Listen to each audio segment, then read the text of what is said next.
మరో బ్రేకింగ్ చూస్తున్నాం. ఖానాపూర్ బీఆర్ఎస్ ఎన్నికల ఇన్ఛార్జిగా ఉన్న మాజీ మంత్రి జోగు రామన్నను హౌస్ అరెస్ట్ చేశారు పోలీసులు. సీఎం రేవంత్ రెడ్డి హోంశాఖను తన అధీనంలో ఉంచుకొని ప్రశ్నించే గొంతులను అక్రమంగా అరెస్ట్ చేస్తున్నారని, జైలుకు పంపడమే లక్ష్యంగా వ్యవహరిస్తున్నారని మండిపడ్డారు. ఇక ప్రజాస్వామ్యబద్ధంగా జరగాల్సిన ఖానాపూర్ మున్సిపల్ చైర్మన్ ఎన్నికను అడ్డుకునేందుకు కాంగ్రెస్ కుట్రలు చేస్తోందని అన్నారు.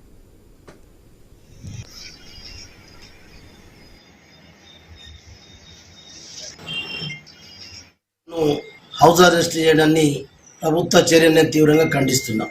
ఎందుకంటే ఇలా ఖానాపూర్ మున్సిపల్ చైర్మన్ ఎన్నిక ఉన్నదని చెప్పి మా పార్టీ అధిష్టానం కేసీఆర్ గారు నన్ను ఇన్ఛార్జిగా ఖానాపూర్కి వేస్తే ఇలా ప్రభుత్వం భయపడి అప్రజాస్వామికంగా ఎన్నికలు చేసుకోవాలని, మా కాంగ్రెస్ పార్టీ ఓడిపోతుందన్న భయంతో వీళ్ళు వెళ్తే ఇంకా ఏదో జరిగిపోతుందని చెప్పి ప్రజాస్వామ్యబద్ధంగా జరిగేటటువంటి ఎన్నికల్ని అప్రజాస్వామికంగా పోలీసులు పెట్టి మరి ఇలా ప్రభుత్వం ఉందని చెప్పి అధికారులను భయపెట్టి ఇన్ని రోజులు పోలీసులను పెట్టుకుని వాడుకుంటాం. పోలీసులను దేనికి వాడుకోవాలా? కానీ పోలీసులను ఇలా కేవలం ప్రతిపక్షాల గొంతు నొక్కాలా, ప్రతిపక్షాలు గొంతు ఎత్తేటటువంటి నాయకుల్ని పోలీసులను పెట్టి అరెస్ట్ చేయాలా, కేసులు పెట్టాలా, జైలుకు పంపాలనేదే పూర్తిగా పోలీసులను దాని కొరకు వాడుకుంటున్నారు.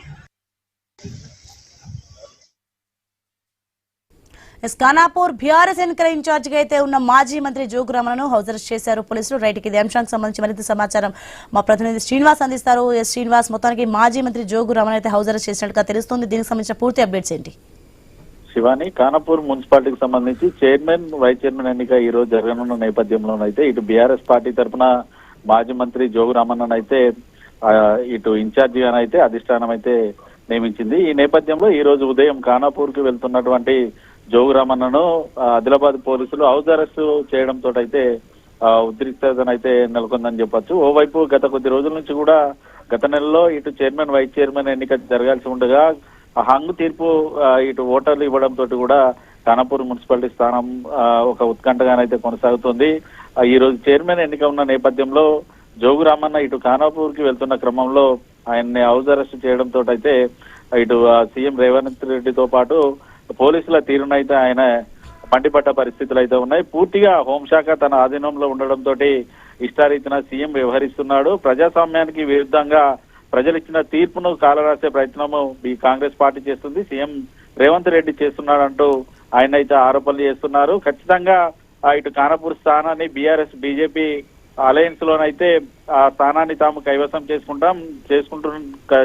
అంతేకాకుండా కాంగ్రెస్ పార్టీ ఎన్ని కుట్రలు పన్నినా కూడా ఆ స్థానం కాంగ్రెస్ పార్టీ కైవసం కాదు అంటూ ఆయన ఘాటు వ్యాఖ్యలు అయితే చేసిన పరిస్థితులు అయితే ఉన్నాయి. ఖచ్చితంగా ఇటు పోలీసులు తమ తీరును మార్చుకోవాలి, ప్రభుత్వాలకు ఒత్తాసు పలుకుతూ ఇటువంటి పనులు కూడా చేయొద్దంటూ ఆయన పోలీసులపై ఫైర్ అయిన పరిస్థితులు అయితే ఉన్నాయి. ఇటు ఖానాపూర్ మున్సిపాలిటీకి సంబంధించి పూర్తిగా 12 వార్డులు ఉన్నాయి. 4 స్థానాల్లో బీఆర్ఎస్, మరో 4 స్థానాల్లో బీజేపీ పార్టీ గెలవగా 3 స్థానాల్లో కాంగ్రెస్ పార్టీ, 1 స్థానంలో ఇండిపెండెంట్ అభ్యర్థి అయితే గెలిచారు.